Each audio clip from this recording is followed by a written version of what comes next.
84,000 ಹುದ್ದೆಗಳು ಖಾಲಿ ಇದ್ದಾವೆ ಬರೀ ಕಲ್ಯಾಣ ಕರ್ನಾಟಕದಲ್ಲಿ. ಅಂದರೆ ಭಾಳ ದೊಡ್ಡ ಸಂಖ್ಯೆಯಲ್ಲಿ ಮಕ್ಕಳ ಶಿಕ್ಷಕರ ಹುದ್ದೆ ಖಾಲಿ ಇದ್ದಾವೆ ಅನ್ನೋದನ್ನು ಅಂಕಿ ಸಂಖ್ಯೆ ಹೇಳ್ತದೆ. ಮತ್ತು ಅತಿಥಿ ಶಿಕ್ಷಕರನ್ನು ತೊಗೋಬೇಕಂತೇಳಿ ಸರ್ಕಾರದವರು ಒಂದು ಏನಾದರೂ ವ್ಯವಸ್ಥೆ ಮಾಡಿದ್ದಾರೆ. ಮಾನ್ಯ ಅಧ್ಯಕ್ಷರೇ, ಜೂನ್ನಲ್ಲಿ ಸ್ಕೂಲ್ಗಳು ಪ್ರಾರಂಭ ಆಗ್ತವೆ. ಅತಿಥಿ ಶಿಕ್ಷಕರನ್ನು ಯಾವಾಗ ತೊಗೋತೀವಿ? ನಾವು ಅರ್ಜಿ ಕರೆದು ಇಂಟರ್ವ್ಯೂ ಮಾಡಿ ಮೆರಿಟ್ ಮೇಲೆ ತೊಗೋತೀವಿ. ಯಾವಾಗ? ಆಗಸ್ಟ್ ಸೆಪ್ಟೆಂಬರಲ್ಲಿ ಅತಿಥಿ ಶಿಕ್ಷಕರನ್ನು ತೊಗೋತೀವಿ. ಆಗಸ್ಟ್ ಸೆಪ್ಟೆಂಬರಲ್ಲಿ ಅರ್ಧ ಸಿಲೆಬಸ್ ಮುಗಿದಿರ್ತದೆ. ಮುಂದೆ ಅರ್ಧ ದಸರಾ ಹಾಲಿಡೇ ಬರ್ತವೆ, ಆಮೇಲೆ ಮತ್ತೆ ಪರೀಕ್ಷೆ ಬರ್ತವೆ ಮಾರ್ಚಲ್ಲಿ. ಆ ಶಾಲೆ ಮಾಸ್ಟರ್ಗಳು ಯಾವ ರೀತಿ ಪಾಠ ಹೇಳ್ಕೊಡೋಕ್ಕೆ ಸಾಧ್ಯತೆ ಇದೆ, ಯಾವ ರೀತಿ ಸಿಲೆಬಸ್ ಮುಗಿಸೋಕ್ಕೆ ಸಾಧ್ಯತೆ ಇದೆ. ಹೀಗಾಗಿ ಮಕ್ಕಳು ಅವ್ರ ಭವಿಷ್ಯಕ್ಕೆ ದೊಡ್ಡ ಹಾನಿ ಆಗ್ತಾಯಿದೆ. ಇದರ ಬಗ್ಗೆ ಸರ್ಕಾರ ಭಾಳ ದೊಡ್ಡ ಒಂದು ಚಿಂತನೆಯನ್ನು ಮಾಡಬೇಕಾಗ್ತದೆ ಮತ್ತು ಅದರ ಬಗ್ಗೆ ವ್ಯವಸ್ಥೆಯನ್ನು ಮಾಡಬೇಕಾಗ್ತದೆ. ಈಗ ಮಾನ್ಯ ಅಧ್ಯಕ್ಷರೇ, ಗಡಿನಾಡದ ಭಾಗದ ಸಮಸ್ಯೆ ಏನಂದರೆ, ಈ ಬಳ್ಳಾರಿ ಜಿಲ್ಲೆ ತಗೊಳ್ರಿ. ಬಳ್ಳಾರಿ ಜಿಲ್ಲೆ ಹಳ್ಳಿಗಳಿಗೆ ಹೋದರೆ ಅಲ್ಲಿ ಆಡು ಭಾಷೆ ನಾಡು ಭಾಷೆ ಬೇರೆಯೇ ಇದೆ. ನಾವೆಲ್ಲರೂ ಕನ್ನಡ ಅಂತ ಆಡು ಭಾಷೆ ತಾಯಿ ಮಾತೃಭಾಷೆ ಬರಿತೀವಿ. ಮಾತೃಭಾಷೆ ಎಲ್ಲರದ್ದು ಕನ್ನಡ ಇಲ್ಲ. ನಿಮ್ಮಲ್ಲಿ ತುಳು ಇರ್ಬೋದು, ನಮ್ಮ ಕಡೆ ಮರಾಠಿ ಇರ್ಬೋದು, ಮತ್ತೊಂದು ಕಡೆ ತೆಲುಗು ಇರ್ಬೋದು. ಮಾತೃಭಾಷೆನೇ ಬೇರೆ. ಲಮಾಣಿ ಜನರಿಗೆ ಪಾಪ ಮಾತೃಭಾಷೆ ಲಂಬಾಣಿ ಭಾಷೆ. ಅವರು ಯಾರ ಹೆಸರು ಹಾಕ್ತಾರಲ್ಲಿ ಹೆಸರು ಸತ್ಯ ಗೊತ್ತಿಲ್ಲ, ಶಾಸಕರ ಹೆಸರು ಸತ್ಯ ಪಾಟೀಲ್ ಅಂತ ನಿಮ್ಗೆ ಗೊತ್ತಿದೆ ಅಲ್ಲ ಮಾನ್ಯ ಅಧ್ಯಕ್ಷ ಅವ್ರದ್ದು ಅಲ್ಲ, ಬೆಲ್ಲಕಾಯಿ ಬರೀ ರಗಳೆ ಆಯ್ತು. ಇಲ್ಲ, ಬೆಲ್ಲದವರು ನಮ್ಮ ಬಗ್ಗೆ ಕಾಳಜಿ ಮಾಡ್ತಾ ಇದ್ದಾರೆ. ಮಾನ್ಯ ಅಧ್ಯಕ್ಷರೇ, ಇವತ್ತೇನು ಗಡಿಭಾಗದ ಸಮಸ್ಯೆ ಇದೆ. ನಾವು ಕನ್ನಡ ಶಾಲೆಗಳನ್ನು ತಾಂಡದಲ್ಲಿ ತೆರಿತೀವಿ, ಆ ಶಿಕ್ಷಕರಿಗೆ ಕಳಿಸ್ತೀವಿ. ಆ ಮಕ್ಕಳಿಗೆ ಕನ್ನಡನೇ ಬರೋದಿಲ್ಲ, ಅವ್ರು ಮಾತಾಡೋದು ಲಂಬಾಣಿ ಭಾಷೆ. ಅದೇ ಥರ ಗಡಿನಾಡಿನ ಭಾಗದಲ್ಲಿ ಮಕ್ಕಳು ಮಾತಾಡೋದು ತೆಲುಗು ಭಾಷೆ. ಅಲ್ಲಿ ಗಡಿನಾಡಿನಲ್ಲಿ ಮರಾಠಿ ಭಾಷೆ ಮಾತಾಡೋದು ಶಿಕ್ಷಕರು ಅಲ್ಲಿ ಸಿಗೋದಿಲ್ಲ, ಕನ್ನಡ ಎಲ್ಲ ಕಡೆ ಸಿಗೋದಿಲ್ಲ. ಹೀಗಾಗಿ ಆ ಮಕ್ಕಳಿಗೆ ಮತ್ತು ಶಿಕ್ಷಣಕ್ಕೆ ಸಂಪರ್ಕವೂ ಇಲ್ಲ ಮತ್ತು ಅದು ಸಾಧ್ಯವೂ ಆಗ್ತಾಯಿಲ್ಲ. ಹೀಗಾಗಿ ಅನೇಕ ಮಕ್ಕಳು ಇವತ್ತು ಶಾಲೆಯಿಂದ ವಂಚಿತರಾಗಿ ವಾಪಸ್ ಮನೆಗೆ ಹೋಗ್ತಾರೆ. ಅದು ನಮ್ಮ ಭಾಗದಲ್ಲಂತೂ ದೊಡ್ಡ ಸಮಸ್ಯೆ. ಮಾನ್ಯ ಅಧ್ಯಕ್ಷರೇ, ಈ ಬರಗಾಲದಲ್ಲಿ ಪಠ್ಯಪಾಠಿಗಾಗಿ ಬೇರೆ ಕಡೆ ಗುಳೆ ಹೋಗ್ತಾರೆ. ಗುಳೆ ಹೋದಾಗ ಅಲ್ಲಿ ತಮ್ಮ ಮಕ್ಕಳನ್ನ ಕರ್ಕೊಂಡು ಹೋಗ್ತಾರೆ, ಅಲ್ಲಿ ಶಾಲೆ ಬಿಟ್ಟು ಬರ್ತಾರೆ. ಅಲ್ಲಿ ಹೋಗಿ ಮರಾಠಿ ಕಲಿಸ್ತಾರೆ, ತೆಲುಗು ಕಲಿಸ್ತಾರೆ, ಬೇರೆ ಬೇರೆ ಭಾಷೆ ಕಲಿಸ್ತಾರೆ. ವಾಪಸ್ ಮತ್ತೆ ಬಂದಾಗ ಆ ಕಡೆ ಆ ಮಕ್ಕಳಿಗೆ ತೆಲುಗುನೂ ಬರಲ್ಲ, ಮರಾಠಿನೂ ಬರಲ್ಲ, ಕನ್ನಡವೂ ಬರಲ್ಲ, ಇಂಗ್ಲೀಷ್ ಅಂತೂ ಬಂದೇ ಬರಲ್ಲ. ಹೀಗಾಗಿ ಇವತ್ತು ಈ ಶಿಕ್ಷಣದಲ್ಲಿ ನಾವು ಎಲ್ಲಿವರೆಗೆ ನಾವು ಒಂದು ವ್ಯವಸ್ಥಿತವಾದಂಥ ಒಂದು ಕೆಲಸವನ್ನು ಮಾಡೋದಲ್ಲ, ಅಲ್ಲಿವರೆಗೆ ನಮ್ಮ ಹೈದರಾಬಾದ್ ಕರ್ನಾಟಕ ಆಗಲಿ ಮುಂಬೈ ಕರ್ನಾಟಕ ಆಗಲಿ ಬೆಳೀಲಿಕ್ಕೆ ಸಾಧ್ಯ ಇಲ್ಲ ಅಂತ ಮತ್ತನ್ನು ಈ ಸಂದರ್ಭದಲ್ಲಿ ಮಾನ್ಯ ಹೇಳ್ತಾ ಅಧ್ಯಕ್ಷರೇ, ಇವತ್ತು ಕಲಬುರಗಿ ಯೂನಿವರ್ಸಿಟಿ ಒಂದೇ ಉದಾಹರಣೆ ಹೇಳ್ತೀನಿ. ಕಲಬುರಗಿ ಯೂನಿವರ್ಸಿಟಿಯಲ್ಲಿ 93% ಬೋಧಕರ ಹುದ್ದೆಗಳು ಖಾಲಿ ಇದ್ದಾವೆ. ಲೆಕ್ಚರರ್ಸ್, ಪ್ರೊಫೆಸರ್ಸ್ ಇಲ್ಲ. 93%. ಮಾನ್ಯ ಅಧ್ಯಕ್ಷರೇ, ಆ ಭಾಗ ಪ್ರದೇಶ ಮುಂದುವರಬೇಕಂದ್ರೆ ಇವತ್ತು ಯೂನಿವರ್ಸಿಟಿಗಳಲ್ಲಿ ಶಿಕ್ಷಕರೇ ಇಲ್ಲ, ಟೀಚರ್ಸೇ ಇಲ್ಲ. ಅದೇ ಪರಿಸ್ಥಿತಿ ಕೃಷಿ ವಿಶ್ವವಿದ್ಯಾಲಯ ರಾಯಚೂರಿಗೂ ಇದೆ. ಅದೇ ಪರಿಸ್ಥಿತಿ ಬೀದರ್ದ ವೆಟರ್ನರಿ ಯೂನಿವರ್ಸಿಟಿಗಿದೆ. ಅಲ್ಲಿ ಅನುದಾನ ನಾವು ಕೊಡ್ತಾ ಇಲ್ಲ. ಆದರೆ ವಿಶ್ವವಿದ್ಯಾಲಯಗಳು ನಡಿಬೇಕಂದ್ರೆ ಹೇಗೆ ಸಾಧ್ಯತೆ? ಮಕ್ಕಳಿಗೆ ಕಾಂಪಿಟೇಟಿವ್ ಎಕ್ಸಾಮಿನೇಷನ್ ಪಾಸ್ ಮಾಡೋಕ್ಕೆ ಹೇಗೆ ಸಾಧ್ಯತೆ ಇದೆ? ಮಾನ್ಯ ಅಧ್ಯಕ್ಷರೇ, ನೀವು ಮೊನ್ನೆ ನಿಮ್ಮ ನೇತೃತ್ವದಲ್ಲಿ ನಮ್ಮನ್ನು ಅಮೆರಿಕ ಕರ್ಕೊಂಡು ಹೋಗಿದ್ರಿ, ಬೋಸ್ಟನ್ದಲ್ಲಿರ್ತಕ್ಕಂಥ ಒಂದು ಸಮ್ಮೇಳನಕ್ಕೆ. ಮಾನ್ಯ ಅಧ್ಯಕ್ಷರೇ, ಅಲ್ಲಿ ನೀವು ಸೇರಿ ಒಂದು 3-4 ಕಡೆ ಯೂನಿವರ್ಸಿಟಿಗಳಿಗೆ ಭೇಟಿ ಕೊಟ್ಟಿವಿ. ಅಲ್ಲಿ ಸಂಶೋಧನೆಗೆ ಎಷ್ಟು ದುಡ್ಡು ಮಹತ್ವ ಕೊಟ್ಟು ಖರ್ಚು ಮಾಡ್ತಾ ಇದ್ದಾರೆ.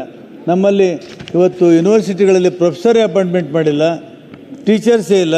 ಆ ಮಕ್ಕಳು ಪಾಠ ಹೆಂಗೆ ಮಾಡ್ತಾರೆ, PhD ಹೆಂಗೆ ಮಾಡ್ತಾರೆ, MPhil ಹೆಂಗೆ ಮಾಡ್ತಾರೆ, ಗೈಡ್ ಇಲ್ಲ ಅವರಿಗೆ. ಈ ಪರಿಸ್ಥಿತಿ ಆ ಮಕ್ಕಳದಿದೆ. ಇದು ಸಾಮಾನ್ಯವಾಗಿ ಬಹುತೇಕ ಹೊಸದಾಗಿ ವಿಶ್ವವಿದ್ಯಾಲಯಗಳನ್ನು ಸ್ಥಾಪನೆ ಮಾಡಿದಾರಲ್ಲ, ಅಲ್ಲಿ ಕೂಡ ಅನುದಾನ ಇಲ್ಲ. ನನ್ನ ಸಿಂಡಿಕೇಟ್ ಮೆಂಬರ್ ಮಾಡಿದ್ದಾರೆ ಮಾನ್ಯ ಮುಖ್ಯಮಂತ್ರಿಗಳು. ಹಂಪಿ ಯೂನಿವರ್ಸಿಟಿ ಭಾಳ ದೊಡ್ಡ ಕನಸನ್ನು ಕಟ್ಟಿದಂಥ ಹಂಪಿ ಯೂನಿವರ್ಸಿಟಿ, ಅಲ್ಲಿ ಕೂಡ ಅನುದಾನ ಇಲ್ಲ. ಅಲ್ಲಿ ಸಾಮಾನ್ಯ ಕೆಲಸಗಾರರಿಗೆ, ಅಲ್ಲಿ D ಗ್ರೂಪ್ ನೌಕರರಿಗೆ ಕೊಡೋದಕ್ಕೆ ಸಂಬಳ ಇಲ್ಲ. ಪಾಪ ಅವರು ಅಳ್ತಾಯಿದ್ರು ನಾನು ಹೋದಾಗ.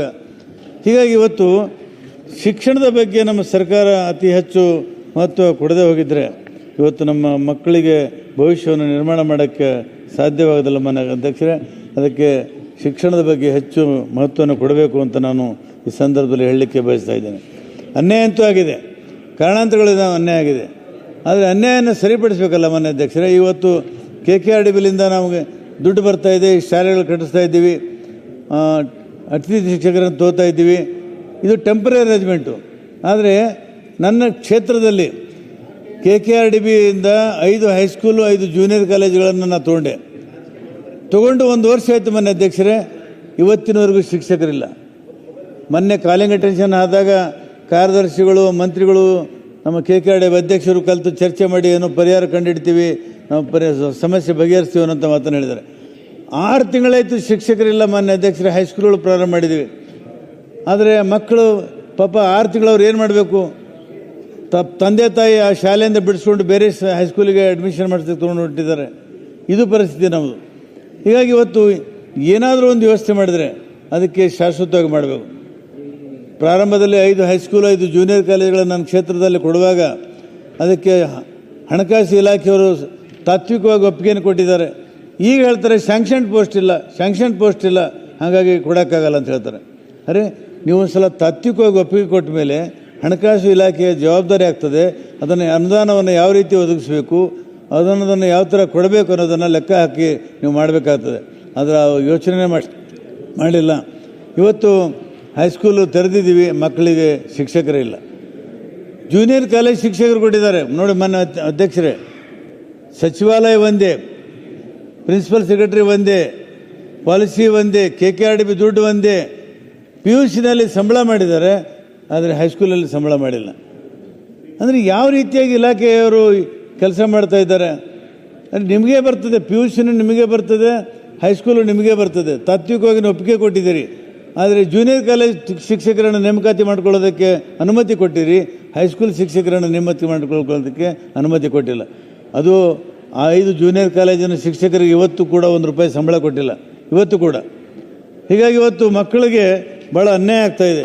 ಇದನ್ನು ಸರಿಪಡಿಸಬೇಕಾದ್ರೆ ನಮ್ಮ ಸರ್ಕಾರ ಅದು ಹೆಚ್ಚಿನ ಮಹತ್ವವನ್ನು ಕೊಟ್ಟು ಈ ಭಾಗದಲ್ಲಿ ಕೆಲಸ ಮಾಡಬೇಕು ಅಂತ ನಾನು ಸರ್ಕಾರಕ್ಕೆ ವಿನಂತಿಯನ್ನು ಮಾಡ್ಕೋತಾ ಇದ್ದೇನೆ.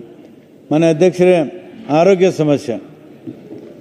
ಸಮಸ್ಯೆ ಬಗ್ಗೆಯೂ ಕೂಡ ಕೆಲವು ಸದಸ್ಯರು ಈಗಾಗಲೇ ಸಮುದಾಯ ಕೇಂದ್ರಗಳ ಬಗ್ಗೆ ಎಲ್ಲೆಲ್ಲಿ ಎಷ್ಟೆಷ್ಟಿದೆ ಅನ್ನೋದನ್ನು ಮಾತಾಡಿದ್ದಾರೆ. ಮಾನ್ಯ ಅಧ್ಯಕ್ಷರೇ, ಇವತ್ತು ಆರೋಗ್ಯ ಕೇಂದ್ರ ಮಂಜೂರಿಯಲ್ಲಿ ತಾರತಮ್ಯ ಆಗಿದೆ ಅನ್ನೋದಕ್ಕೆ ನಾನು ಕೆಲವು ಉದಾಹರಣೆಯನ್ನು ಕೊಟ್ಟು ಹೇಳ್ತಾ ಇದ್ದೀನಿ. ಮೈಸೂರು ವಿಭಾಗದಲ್ಲಿ 393 ಪ್ರಾಥಮಿಕ ಆರೋಗ್ಯ ಕೇಂದ್ರಗಳಿರಬೇಕು, ಆದರೆ ಅಲ್ಲಿ ಕಾರ್ಯನಿರ್ವಹಿಸುತ್ತಿದ್ದರು 670. ಅಂದರೆ ನಿಯಮದ ಪ್ರಕಾರ 393 ಕೇಂದ್ರಗಳು. ಒಂದು ನಿಮಿಷ ಪಾಟೀಲ್ರ, ಒಂದು ನಿಮಿಷ. ಇವತ್ತು ನಮ್ಮ ಹಿರಿಯ ಸದಸ್ಯರಾದ ಶ್ರೀ BR ಪಾಟೀಲ್ರು ಮಾತಾಡ್ತಾ ಇದ್ದಾರೆ. ಉತ್ತರ ಕರ್ನಾಟಕದ ಚರ್ಚೆ ಮಾಡ್ತಾ ಇದ್ದಾರೆ. ನೀವು ಒಂದು ಒಳ್ಳೆ ಪದ್ಧತಿಯಲ್ಲಿ ಹಾಕಿರಿ, ಎಲ್ಲರಿಗೂ ನಮ್ಮ ಸದಸ್ಯರಿಗೆ ಅಟೆಂಡೆನ್ಸ್ ತಗೊಳ್ಳೋಂಥ ಪದ್ಧತಿ ಹಾಕಿರಿ. ಇವತ್ತು ಬೆಳಗಾಂದಲ್ಲಿ ಸದನ ನಡೆದೈತಿ. ನಿಮ್ಮ ಮಿನಿಸ್ಟರ್ ರೋಸ್ಟರ್ ನೋಡಿದ್ರೆ ಇಲ್ಲಿ ಮುಖ್ಯಮಂತ್ರಿಗಳು ತಿಮ್ಮಾಪುರ ಅವ್ರು ಬಿಟ್ಟರೆ ಮತ್ತೆ ಯಾರಿಲ್ಲ. ಎಲ್ಲ ಈಗ HK ಪಾಟೀಲ್ ಬಿಡಿ ಇದ್ದಾರೆ. ಇಷ್ಟು ದೊಡ್ಡ ಮಿನಿಸ್ಟರ್ಗಳ ಪದ್ಧತಿ ಐತಿ ಇಲ್ಲೇ ಅಲ್ಲ. ಒಂದು ನಿಮಿಷ ಇವತ್ತು ಇಲ್ಲಿ ಲಿಸ್ಟ್ ನೋಡಿದರೆ ನಿನ್ನೆನೂ ಕೂಡ ನಾ ಇದ್ರ ಬಗ್ಗೆ ಉಲ್ಲೇಖ ಮಾಡಿದ್ದೆ. ನಮ್ಮ ಜಿಲ್ಲಾ ಮಂತ್ರಿಗಳದಾರೆ, ಇಲ್ಲಿ ಬೆಳಗಾಂ ಜಿಲ್ಲಾ ಮಂತ್ರಿಗಳು ಸತೀಶ್ ಜಾರಕಿಹೊಳಿ ಅವರು ಸದನಕ್ಕೆ ಬರುವುದಿಲ್ಲ. ಬೆಳಗಾಂದಲ್ಲಿ ನಡೆದ್ರು ಕೂಡ ಉತ್ತರ ಕೊಡೋದಿಲ್ಲ. ಒಂದು ಪ್ರಶ್ನೆಗೆ ಎದ್ದು ನಿಂತು ಉತ್ತರ ಕೊಡೋದಿಲ್ಲ, ಸದನಕ್ಕೆ ಬರೋದಿಲ್ಲ. ಇಲ್ಲೇ ಬೆಳಗಾಂದಲ್ಲೇ ಸದನ ನಡೆದೈತಿ. ಮಂತ್ರಿಗಳ ಲಿಸ್ಟ್ ನೋಡ್ರಿ, ನೀವು ಇಲ್ಲೇ ಅದಾರ. ಅವರು ರೋಸ್ಟರ್ ಮಾಡಿದ ಲಿಸ್ಟ್ ಆಯ್ತು, ಅದ್ರ ಪ್ರಕಾರ ಇರ್ಬೇಕಲ್ಲ ಮಂತ್ರಿಗಳು. ಇಲಾಖೆ ಬಂದಾಗ ಅದ್ರ ಬಗ್ಗೆ ಏನ್ ಕ್ರಮ ಹೇಳ್ತಾನೆ ಈಗ. ಅಲ್ಲ, ನೀವು ಒಳ್ಳೆ ಉಳಿದೆಲ್ಲ ಸದಸ್ಯರಿಗೆಲ್ಲ ಅದಕ್ಕೆ ಏನು ಕ್ಯಾಮ್ರಾ ಇಟ್ಟಿರಿ, ಅಟೆಂಡೆನ್ಸ್ ಮಾಡಿ ಮುಂಜಾನೆ ಅವ್ರ ಹೆಸರು ತಗೊಂತೀರಿ. ಈಗ ಎಲ್ಲ ಸಚಿವರು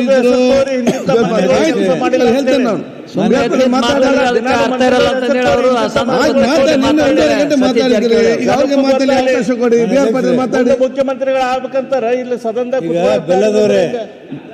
ಬೆಲ್ಲದವ್ರೆ ಅಧ್ಯಕ್ಷರೇ, ಅದೆಲ್ಲ ಮಾತಾಡೋದು ಬೇಡ. ಮೇಲ್ಮನೆ ಅಲ್ಲ, ಅವ್ರು ಮಾತಾಡಿದ್ದೇನೆ ಕೂತ್ಕೊಳ್ಳಿ, ಅವ್ರೇನು ತಪ್ಪೇನಿದ್ದಿಲ್ಲಲ್ಲ, ಕೂತ್ಕೊಳ್ಳಿ. ಈ ಸಮಸ್ಯೆ ಇವತ್ತಿಂದಲ್ಲ.